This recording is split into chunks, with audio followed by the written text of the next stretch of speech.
Think, rise, transform. Friends, this might change your life. Many of you are not going to die. Death will be removed from history. Science declared old age as a no. The centerpiece of that revolution is the telomere. அந்த சாவியை தேடித்தான் நமது பயணம் தொடங்குகிறது. எந்த காம்பர்கத்தான் 2045 வருஷத்துக்குள்ள மரணம் அப்படிங்கிறது இயற்கையோட ஒரு கட்டாயம் கிடையாது. அது நாமளா தேர்ந்தெடுத்துக்கிற ஒரு ஆப்ஷனா மாறப்போகுது. வாவ், ஒரு பெரிய ஸ்டேட்மெண்ட் இது. ஆமா, கூகுளோட தலைமை பொறியாளர் ரே கர்ஸ்வைல் சொன்ன இந்த வார்த்தைகளை கேட்டதும் ஏதோ ஒரு சயின்ஸ் ஃபிக்ஷன் படத்தோட டயலாக் மாதிரி தோணலாம். ஆனா இத கொஞ்சம் யோசிச்சு பாருங்க.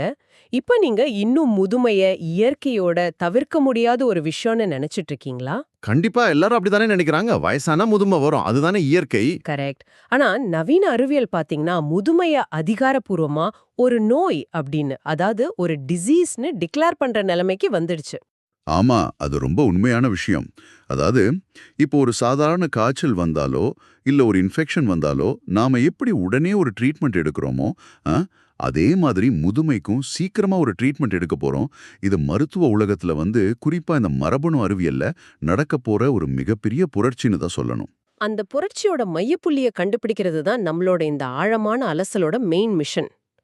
நம்ம உடம்புல இருக்கிற அந்த 30 ட்ரில்லியன் செல்களுக்குள்ளேயும் டெலோமியர் அப்படிங்கிற ஒரு ரகசிய கடிகாரம் ஓடிக்கிட்டு இருக்கு. Right, telomere. அது என்ன?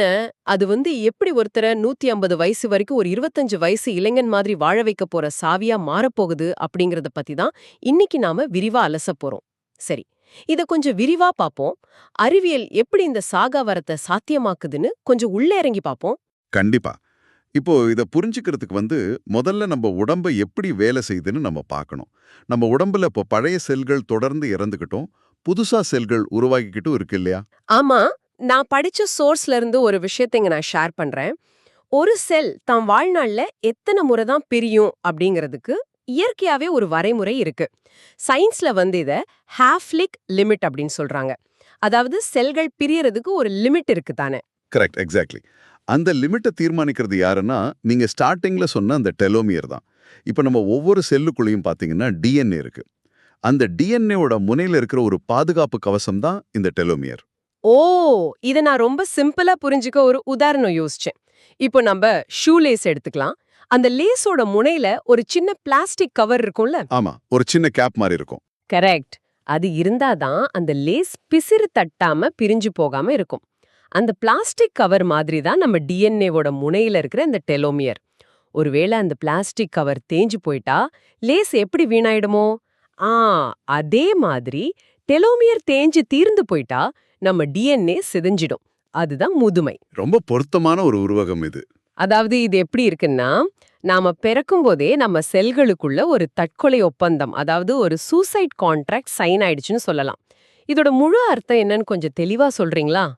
இங்க என்ன நடக்குதுன்னா, இப்போ ஒவ்வொரு முறை உங்க செல் 2ஆக பிரியும் போதும் அந்த டிஎன்ஏவும் தன்னைத்தானே ஒரு காப்பி எடுத்துக்கும். அப்படி அது காப்பி எடுக்கும்போது பாத்தீங்கன்னா அதோட முனையில இருக்கிற டெலோமியர் கொஞ்சம் கொஞ்சமா கட் ஆகுமா? ஓ, அப்போ ஒவ்வொரு முறையும் அது கட் ஆகுமா? ஆமா ஆமா. எப்படின்னா இப்போ ஒரு பென்சிலை சீவ சீவ அது சின்னதாயிட்டே போகுமோ அதே மாதிரி தான் செல் பிரிய பிரிய டெலோமியரும் தேஞ்சுக்கிட்டே போகும். ஒரு கட்டத்துல அது முழுசா தீர்ந்துடும்.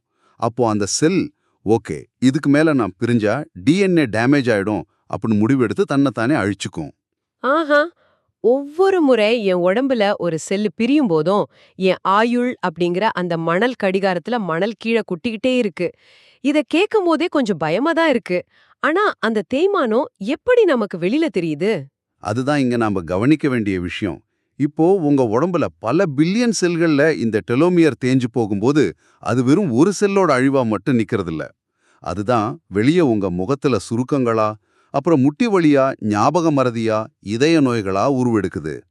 அதாவது முதுமைங்கிறது கேலண்டர்ல இல்ல, நம்ம செல்களோட முனையில இருக்கு. வாவ், முதுமை காலண்டர்ல இல்ல, செல்களோட முனையில இருக்கு. சூப்பர். அப்ப இந்த டெலோமியர் தேயறது தான் முதுமைனா, அது தேயாம தடுக்க இயற்கையில ஏதாவது வழி இருக்கான்னு நான் தேடி பார்த்தேன்.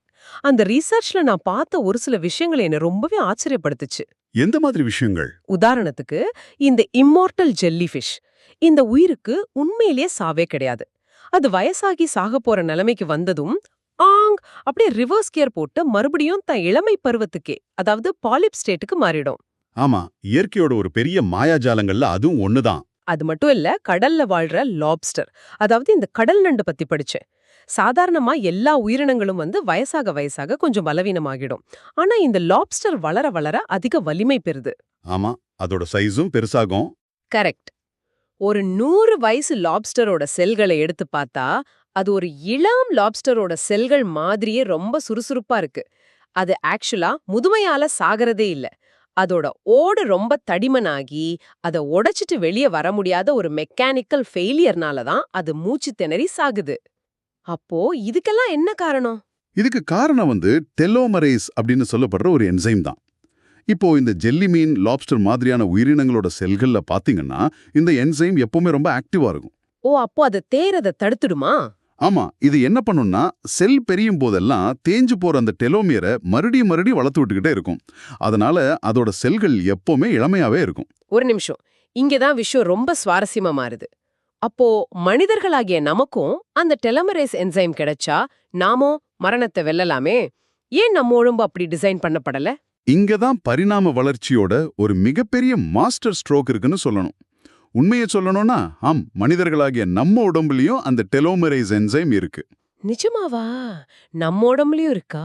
ஆமா, நாம நம்ம அம்மாவோட கருப்பையில இருக்கும்போது அந்த என்சைம் ரொம்பவே ஆக்டிவா வேலை செய்யும். ஏன்னா அப்போ ஒரு செல் பல பில்லியன் செல்களா ரொம்ப வேகமா பிரியணும் இல்லையா? ஆனா நாம பிறந்த உடனே இயற்கை அந்த என்சைமை ஸ்விட்ச் ஆஃப் பண்ணிடுது. ஏன் அப்படி ஸ்விட்ச் ஆஃப் பண்ணணும்? அது அப்படியே ஆன்ல விட்டிருந்தா நாமளும் அந்த லாப்ஸ்டர் மாதிரி இளமையாவே இருந்திருக்கலாமே. அங்கதான் ஒரு பெரிய ஆபத்து இருக்கு. ஒருவேளை அந்த என்சைமை நாம இப்போ செயற்கையா ஆன் பண்ணோம்னா நம்ம உடம்புல தூங்கிட்டு இருக்கிற ஒரு கொடூரமான அரக்கன் முழிச்சுப்பான். அதுதான் புற்றுநோய், அதாவது கேன்சர். ஓ மை காட், இது ரொம்பவே ஆழமான ஒரு பாயிண்ட். அப்போ புற்றுநோய் செல்கள் சாவாம இருக்கிறதுக்கு காரணம் இந்த என்சைமை தான் அதுங்க ஹேக் பண்ணி வச்சிருக்குங்களா? அதனாலதான் புற்றுநோய் செல்கள் எத்தனை முறை புரிஞ்சாலும் அதோட டெலோமியர் தேயறதே இல்ல. அதுங்க ஒரு அழியாத செல்களா மாறி கட்டிகளா உடம்புல வளர்ந்துகிட்டே போகுது. இதை கேட்கும்போது எனக்கு உண்மையிலே ஒரு பெரிய தெளிவு கிடைக்குது. நம்ம உடம்பு வேணும்னே தான் நமக்கு முதுமையை கொடுக்குது. அதாவது கேன்சர் அப்படிங்கிற ஒரு கொடூரமான நோயிலிருந்து நம்மை காப்பாத்திக்க பரிணாம வளர்ச்சி நமக்கு முதுமை அப்படிங்கிற ஒரு தற்கொலை சுவிட்சை செட் பண்ணி வச்சிருக்கு. நாம் இளமைக்கும் மரணத்துக்கும் நடுவுல ஒரு மெல்லிய நூலிழையில ஊஞ்சலாடிட்டு இருக்கோம். ரொம்ப சரியா சொன்னீங்க. முதுமைக்கும் புற்றுநோய்க்கும் இடையிலான ஒரு போர் தான் ஆக்சுவலா நம்ம உடம்பு. சரி, இந்த டெலோமரேஸ் என்சைமை ஊசியாவோ இல்ல மாத்திரையாவோ எடுத்துக்கிறது ஒரு ஆபத்துக்கும் நல்லா புரிஞ்சிடுச்சு. ஆனா நம்ம அன்றாட வாழ்க்கை முறைக்கோ இந்த டெலோமியர் தேய்மானத்துக்கோ என்ன சம்பந்தம்னு சில ரிசர்ச் பேப்பர்களை நான் பார்த்தேன். ஓகே, அதுல என்ன சொல்லிருக்காங்க? அதுல நோபல் பரிசு வாங்கின எலிசபெத் பிளாக்பர்ன் செஞ்ச ஒரு ஆய்வு என்ன ரொம்பவே பாதிச்சுது. அவங்க தீராத நோய் இருக்கிற குழந்தைங்களை பராமரிக்கிற தாய்மார்களை பத்தி ஒரு ஸ்டடி பண்ணாங்க. அந்த அம்மாக்கள் எப்பவுமே ஒரு உச்சக்கட்ட மன அழுத்தத்துல, அதாவது பயங்கர ஸ்ட்ரெஸ்ல இருப்பாங்க இல்லையா? ஆமா, கண்டிப்பா அது ஒரு பெரிய ஸ்ட்ரெஸ் தான். அவங்களோட டெலோமியர்களை செக் பண்ணி பார்த்தப்போ சாதாரண பெண்களை விட இவங்க 10 வருஷம் முன்னாடியே முதுமை அடைஞ்சிருக்காங்கன்னு கண்டுபிடிச்சாங்க. ஆமா, அந்த ஆய்வு அறிவியல் உலகத்துல ஒரு பெரிய மைல்கல். மன அழுத்தம் எப்படி நம்ம டிஎன்ஏவை நேரடியா பாதிக்குது அப்படிங்கறத அது தெள்ளத் தெளிவா நிரூபிச்சுது. நீங்க ஒரு தொடர்ச்சியான மன அழுத்தத்துல இருக்கும்போது உங்க உடம்புல கார்டிசோல் அப்படிங்கிற ஒரு ஸ்ட்ரெஸ் ஹார்மோன் ரொம்ப அதிகமா சுரக்கும். அந்த கார்டிசோல் என்ன பண்ணும்? இந்த கார்டிசோல் என்ன பண்ணும்னா உங்க செல்களுக்குள்ள ஊடுருவி அங்க இருக்கிற டெலோமியர்களை ஒரு ஆசிட் மாதிரி மெதுவா அரிக்க ஆரம்பிச்சிடும். நீங்க வெளியே பார்க்க நார்மலா ஒரு 25 வயசு மாதிரி இருந்தாலும் உள்ள உங்க செல்கள் ரொம்ப வேகமா வயசாகி 35-40 வயசு மாதிரி மாறிடும். அப்போ நம்ம கிச்சன்ல இருக்கிற விஷயங்களும் இத பாதிக்குமா? குறிப்பா நான் சர்க்கரை பத்தி படிச்சேன். ஒரு நாளைக்கு ஒரு சோடா குடிச்சா ஆயுள்ல 4.6 வருஷம் குறையுதுன்னு ஒரு ரிசர்ச் சொல்லுது. இது கிட்டத்தட்ட சிகரெட் குடிக்கிறதுக்கு சமம்னு சொல்றாங்க. சர்க்கரை எப்படி டிஎன்ஏவே அவ்வளவு தூரம் டேமேஜ் பண்ணும்? நீங்க அதிகமா சர்க்கரை எடுத்துக்கும் போது பாத்தீங்கன்னா அது ரத்தத்துல கலந்து கிளைக்லேஷன் அப்படிங்கிற ஒரு கெமிக்கல் ரியாக்ஷனை உருவாக்குது. இதை எப்படி சிம்பிளா புரிஞ்சுக்கலாம்னா, ஒரு இரும்பு தூண் காத்துலயும் ஈரப்பதத்திலையும் பட்டா எப்படி துருப்பிடிச்சு போகுமோ, அதே மாதிரி இந்த அதிகப்படியான சர்க்கரை உங்க டிஎன்ஏவையும் டெலோமியரையும் துருப்பிடிக்க வச்சு சிதைச்சிடுது. சர்க்கரை டிஎன்ஏவை துருப்பிடிக்க வைக்குதா? ஆச்சரியமா இருக்கு. அப்புறம் தூக்கம். பலரும் இப்ப 6 மணி நேரத்துக்கும் கம்மியா தானே தூங்குறாங்க. இது எந்த அளவுக்கு பாதிப்பை ஏற்படுத்தும்? தூக்கமின்மைங்கிறது ஒரு மிகப்பெரிய சைலண்ட் கில்லர்னு தான் சொல்லணும். இப்போ 5 மணி நேரத்துக்கும் கம்மியா தூங்குறவங்களுக்கு டெலோமியர் 6 முதல் 10% வரை ரொம்ப வேகமா தேயுது. 6லிருந்து 10%? அது ரொம்ப அதிகம் இல்லையா? ஏன் அப்படி நடக்குது? ஏன் தெரியுமா? நீங்க ராத்திரி ஆழ்ந்து தூங்கும்போது மட்டும்தான், அதாவது அந்த REM ஸ்லீப்னு சொல்ற ஸ்டேஜ்ல தான் உங்க உடம்பு கொஞ்சமா டெலோமரேஸை சுரக்க செஞ்சு பகல்ல நடந்த அந்த செல் டேமேஜ் எல்லாத்தையும் சரி பண்ணும். எப்படின்னா, ஒரு மெக்கானிக் ஷாப்ல ராத்திரி முழுக்க வண்டி ரிப்பேர் பண்ற மாதிரி. நீங்க தூக்கத்தை குறைச்சா அந்த ரிப்பேர் வேலை சரியா நடக்காது. ஓ, அப்போ என் தாத்தாவோ இல்ல அப்பாவோ அதிக ஸ்ட்ரெஸ்லயோ தூக்கம் இல்லாமலோ வாழ்ந்திருந்தா அதோட பாதிப்பு எனக்கும் வருமா? கண்டிப்பா வரும். இதையே தான் சயின்ஸ்ல இப்போ எபிஜெனெட்டிக்ஸ் அப்படின்னு சொல்றோம். உங்க முன்னோர்களோட மோசமான வாழ்க்கை முறையால அவங்களுக்கு டெலோமியர் ரொம்ப குட்டையா இருந்தா அது நீங்க பிறக்கும் போதே ஒரு ஆயுள் கடனா உங்க மரபணு வழியா வாங்கிட்டு வந்திருக்கலாம். இதையெல்லாம் ஒரு பெரிய கண்ணோட்டத்துல கனெக்ட் பண்ணி பார்க்கும்போது மரணங்கிறது வெளியே இருந்து வர்ற ஒரு விபத்து இல்ல, அது நம்ம எண்ணங்கள், நம்ம கிச்சன், நம்ம தூக்கமின்மையிலிருந்து மெதுவா தொடங்குதுன்னு ரொம்ப தெளிவா புரியுது. உங்களையே கேக்குறேன், நேத்து ராத்திரி நீங்க எத்தனை மணி நேரம் தூங்கினீங்கன்னு கொஞ்சம் யோசிச்சு பாருங்க. ஆமா, இது எல்லாரும் யோசிக்க வேண்டிய விஷயம்தான். ஆனா இவ்ளோ ஆபத்துகள் இருக்கும்போது இந்த ஆயுள் கடனை அடைக்க பாதுகாப்பான வழிகளே இல்லையா? நம்ம முன்னோர்கள் செஞ்ச தப்ப நம்மளோட இப்போதைய ஹேபிட்ஸ் மூலமா ஒரு சாஃப்ட்வேர் அப்டேட் பண்ற மாதிரி மாத்தி எழுத முடியாதா?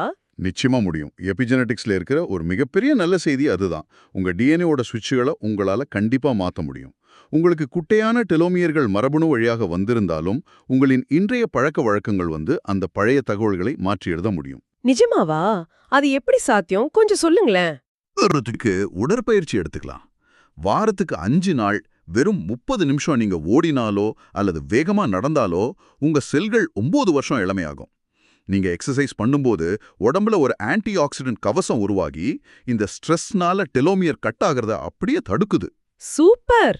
உணவை பொறுத்த வரைக்கும் வைட்டமின் டிக்கும் இதுக்கும் பெரிய சம்பந்தம் இருக்குன்னு படிச்சேன். தினமும் ஒரு 15 நிமிஷம் கால வெயில்ல நின்னாலே செல்கள் 5 வருஷம் இளமையாகுது. அதே மாதிரி வால்நட்ஸ், மீன், ஆளி விதைகள் இதுலெல்லாம் ஒமேகா 3 இருக்கு. இது எப்படி டெலோமியரை காப்பாத்துது? இந்த ஒமேகா 3 உணவுகள் என்ன பண்ணும்னா செல்களை சுத்தி உருவாகிற வீக்கத்தை, அதாவது இன்ஃப்ளமேஷனை குறைக்கும். செல் வீக்கம் குறையும் போது பாத்தீங்கன்னா ஆட்டோமேட்டிக்கா டெலோமியர் கட் ஆகிற வேகமும் ரொம்ப குறைஞ்சிரும். இதை விட என்ன ரொம்ப ஆச்சரியப்படுத்தின இன்னொரு விஷயம் தியானம்.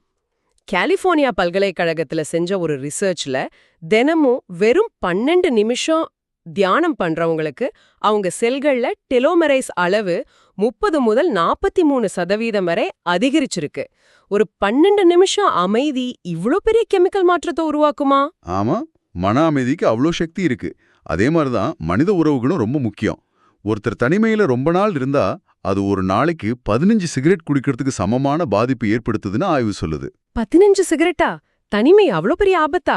ஆமா, ஆனா அதே நீங்க நேர்ல உங்க நண்பர்களையோ இல்ல பிடிச்சவங்களையோ சந்திச்சு பேசும்போது உங்க மூளையில ஆக்சிடோசின்னு ஒரு ஹார்மோன் சுரக்கும்.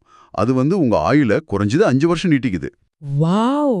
இத கனெக்ட் பண்ணி பார்க்கும்போது எனக்கு ஜப்பான் ஒகினாவா தீவுல இருக்கிற அந்த ப்ளூ ஜோன்ஸ் மக்கள் ஞாபகத்துக்கு வராங்க.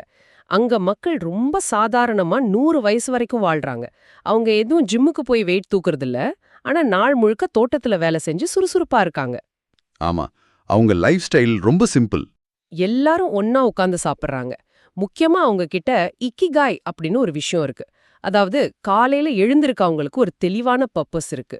வாழ்றதுக்கான ஒரு நோக்கம் இருக்கும்போது செல்ஸ் சாக விரும்புறதில்ல. உங்களோட லைஃப் பர்பஸ் உங்க பயாலஜிக்கல் கிளாக்கையே மாத்தி அமைக்குது. உங்கள் ஆயுள் உங்கள் சுவாசத்திலும் நீங்க உண்ணும் உணவிலும் தான் ஒழிந்திருக்கிறது. மிகச்சரியான பார்வை. உங்களோட மனநிலையும் உடலும் ஒத்தி சேர்ந்து செயல்படும் போது ஆயுள் தானாகவே நீடிக்குது. சரி, இந்த அன்றாட பழக்க வழக்கங்கள் எல்லாம் தாண்டி லேப்ல சயின்டிஸ்ட்ஸ் இப்போ என்னென்ன மேஜிக் பண்ணிட்டு இருக்காங்கன்னு பார்த்தா அது இன்னும் பிரமிப்பா இருக்கு. உலக சுகாதார நிறுவனம், அதாவது WHO, இப்போ அவங்களோட லிஸ்ட்ல ICDன்னு சொல்ற இந்த லிஸ்ட்ல முதுமைய ஒரு வியாதியா சேர்க்கலாமான்னு டிஸ்கஸ் பண்ணிட்டு இருக்காங்க. ஆமா, அது ஒரு பெரிய விவாதம் இப்ப போயிட்டு இருக்கு. அதுல மெட்ஃபார்மின் அப்படிங்கிற சர்க்கரை வியாதிக்கான மாத்திரை எதிர்காலத்துல முதுமைய தடுக்கிற மாத்திரையா மாறலான்னு சொல்றாங்க. அது எப்படி சாத்தியம்? இந்த மெட்ஃபார்மின் என்ன பண்ணுதுன்னா செல்லுக்குள்ள நடக்கிற மெட்டபாலிசத்தை மாற்றி செல்கள் ரொம்ப சீக்கிரம் வயசாகிறத தடுக்குது. அது ஒரு பக்கம் இருக்கட்டும், ஆனா இந்த நானோ ரோபோக்கள் பத்தின ரிசர்ச் இருக்குல்ல, அது அதை விட மிரட்டலா இருக்கு. ஓ, நானோ ரோபோக்களா? அது என்ன பண்ணும்? 2045ல என்ன நடக்கும்னு எதிர்பார்க்கறாங்கன்னா, உங்க இரத்த நாளங்களுக்குள்ள ஆயிரக்கணக்கான நுண் ரோபோக்களை ஒரு ஊசி மூலமா செலுத்துவாங்க. அதுங்க நேரா ஒவ்வொரு செல்லுக்கும் போய் தேஞ்சு போன டெலோமேரை கண்டுபிடிச்சு அதுவே அந்த இடத்துல போய் ஒட்டிக்கிட்டு டெலோமேரை நீட்டிக்கும். இது நடந்தா முதுமைங்கிறது ஒரு மெக்கானிக்கல் ரிப்பேர் மாதிரி ரொம்ப ஈஸி ஆகிடும். அதுவரைக்கும் உடம்ப பத்திரமா வச்சுக்க கிரையோஜெனிக்ஸ் முறையில -196°C உடம்ப உறைய வச்சு ஃபியூச்சர்ல டெக்னாலஜி வளரும்போது இழுப்பிக்கலான்னு சில பணக்காரர்கள் இப்போது ரெடி ஆயிட்டு இருக்காங்க. ஆமா, அதுவும் நடந்துட்டு தான் இருக்கு. இதுக்கு நடுவுல இந்த ஜீன் தெரப்பியில கிறிஸ்பர் டெக்னாலஜிய பயன்படுத்தி எலிகளுக்கு செஞ்ச ஒரு டெஸ்ட் ரொம்ப ஃபேமஸ் ஆச்சு. எலியோட செல்லுக்குள்ள அந்த டெலோமரேஸ் என்சைமை செயற்கையா தூண்டி விட்டப்போ அந்த எலியோட முதுமை நின்னது மட்டும் இல்லாம அதோட நரைச்ச முடி மறுபடியும் கருப்பா மாறிடுச்சுன்னு படிச்சேன். ஆமா, ஆனா இதை விட ரொம்ப ஆச்சரியமான மனிதர்கள் மேல செஞ்ச ஒரு ரிசர்ச் இஸ்ரேல்ல நடந்துச்சு. சில முதியோர்களை தினமும் 90 நிமிஷம் தொடர்ந்து 3 மாசத்துக்கு ஹைப்பர் பேரிக் ஆக்சிஜன் சேம்பர் அப்படிங்கிற ஒரு பிரஷரான ஆக்சிஜன் அறைக்குள்ள உட்கார வச்சாங்க. ஆக்சிஜன் அறைக்குள்ள உட்கார வச்சாங்களா? அதுல என்ன நடக்கும்? இந்த அறைக்குள்ள என்ன நடக்கும்னா, உடம்புக்கு தூய்மையான ஆக்சிஜன் அதிக அழுத்தத்துல கொடுக்கப்படும். இதனால உடம்பு என்ன நினைச்சுக்கும்னா, நமக்கு ஆக்சிஜன் பற்றாக்குறை வந்துருச்சு அப்படின்னு தப்பா நினைச்சுக்கிட்டு தன்னைத்தானே காப்பாத்திக்க பெரிய அளவுல ஸ்டெம் செல்களையும் டெலோமரைஸையும் சுரக்க ஆரம்பிக்கும். 3 மாசம் கழிச்சு பார்த்தா அவங்களோட டெலோமியர்கள் 20 முதல் 38% வரை நீளமாகி இருந்துச்சு. வாவ், 20ல இருந்து 38%? ஆமா, அதாவது எந்த ஒரு மாத்திரையும் இல்லாம வெறும் ஆக்சிஜனை வச்சே அவங்க செல்களை 25 வருஷம் பின்னோக்கி இளமையா மாத்திட்டாங்க. கேட்கவே ரொம்ப சிலிர்ப்பா இருக்கு. ஒருவேளை செல் முழுசா பிரிஞ்சு டெலோமியர் தீர்ந்தாலும் அது சத்தம் இல்லாம அழியாம சோம்பி செல்கள் ஆகுதுன்னு நம்ம பார்த்த சோர்ஸ்ல குறிப்பிட்டிருந்தாங்களே, அது என்ன கான்செப்ட்? அது எப்படி சோம்பியா மாறும்? கரெக்ட். இப்போ ஒரு செல்லோட டெலோமியர் முழுசா கட்டானதும் அது சாகணும். ஆனா சில செல்கள் சாகாம உடம்புக்குள்ளேயே ஒரு ஜோம்பி மாதிரி தங்கிடும். அது சாகாதது மட்டும் இல்லாம தன்னை சுத்தி இருக்கிற நல்ல செல்களுக்கும் ஒரு விதமான நஞ்ச பரப்பி அதையும் டேமேஜ் பண்ணும். இதுதான் உடம்புல வீக்கத்தையும் பல நோய்களையும் உருவாக்குது. ஓ, அப்போ அந்த ஜோம்பி செல்களை எப்படி அழிக்கிறது? இதை அழிக்க தான் விஞ்ஞானிகள் செனோலிட்டிக்ஸ் அப்படின்னு ஒரு மருந்தை கண்டுபிடிச்சிருக்காங்க. இது அந்த ஜோம்பி செல்களை மட்டும் குறி வச்சு அழிச்சு உடம்ப முழுசா டீடாக்ஸ் பண்ணிடும். இப்போ சிலிகான் வேலியில் இருக்கிற பெரிய கோடீஸ்வரர்கள் எல்லாம் இந்த மாதிரியான பயோஹேக்கிங் முறைகளை பயன்படுத்தி கோடிக்கணக்கில் செலவு பண்ணி தங்கள் ஆயுளை நீட்டிக்க முயற்சி பண்றாங்க. இது ஆக்சுவலா ஒரு முக்கியமான கேள்வியை எழுப்புது. இந்த பயோஹேக்கிங் டெக்னாலஜி எல்லாம் சாதாரண சாமானிய மனிதனுக்கு எப்போ கிடைக்கும் அப்படிங்கிறது ஒரு பெரிய கேள்விக்குறிதான் இல்லையா? ஆமாம், இந்த உச்சகட்ட கண்டுபிடிப்புகள் மரணத்தை தற்காலிகமா நிறுத்தி வைக்கிற இந்த வித்தைகள் எல்லாம் எல்லோருக்கும் சென்றடைய கண்டிப்பா பல ஆண்டுகள் ஆகலாம்.